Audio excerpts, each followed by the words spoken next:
All right, I dropped down my bolts. I started tightening down the front one. These aren't all tight. I'm going to leave them loose until I get these lines on. But just to show you the easiest way to do it, these are a lot easier to pull out. I found the easiest way to put these in is don't try to put in the bolt with the crow's foot. Go ahead and set that crow's foot down there. Use your needle nose. All right, so see the crow's foot's in place. It's kind of hard to do one-handed. Okay. All right, there we go. I got my bolt, and I'll just drop that down in.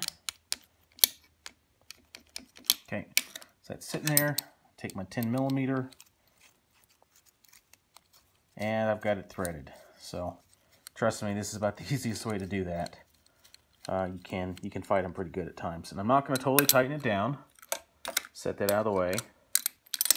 So now I'm going to bring my fuel line over, put it in. Everything's loose. I'm going to thread that in.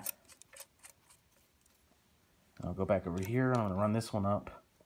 And now that those two are just hand tight, now I can torque it down. So likewise, I'll go, do all these others, get them just hand tight.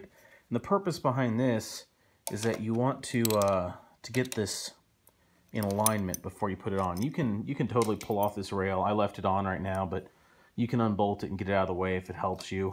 Sometimes you almost have to unbolt it just so you can get this plug off at the back. But my engine was out, so it was easy for me to leave this. Now these lines, if you see them, it kind of reminds you of a brake line, with the flare, but this is actually a ball seat. These are stainless steel. They're really, really tough, hard things. Hold a lot of pressure. So the way that this is going to work is that there's a ball seat at both ends. So I just start off with the rail, get that threaded, come down here, get that ball seat in, and I'm going to run it down just so it's hand tight. Run it down over here so it's hand tight. Let's see. Oh, so that one's a little stiff. So see, I'm having a hard time kind of turning it because it's tight over there. So let me back that off a little bit. And you see it doesn't want to line up real nice right now. So I've left these injectors loose.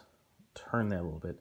So since the injectors are loose, I have the chance to tweak them just a little bit. I don't want to just torque the injectors down because then this won't be quite where it needs to go.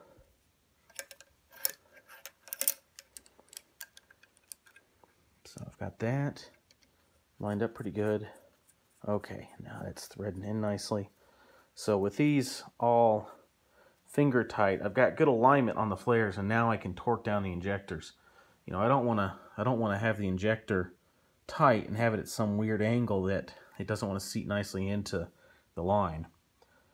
These lines are relatively forgiving. It's a ball seat, so it's a round shape that has some variation to the angle, but it is possible to torque these, to tighten these up at bad angles and then cause little leaks. And since it's so high pressure, it's real easy to have a tiny little leak. And I've actually had to go through and lap these with some lapping compound and just twist the ball in to kind of not really deburr it, but de-ridge it so it'll actually seal. So doing it this way, you'll keep from kind of having it, well, one, you make sure you won't cross-thread it, but two, you'll make sure the ball seats nicely and that you don't have any leaks going on down there or here, because those are a bugger. And these lines are not cheap if you need to buy them new, and the fuel rail is not available new anymore anyway, so you have to make this fuel rail work.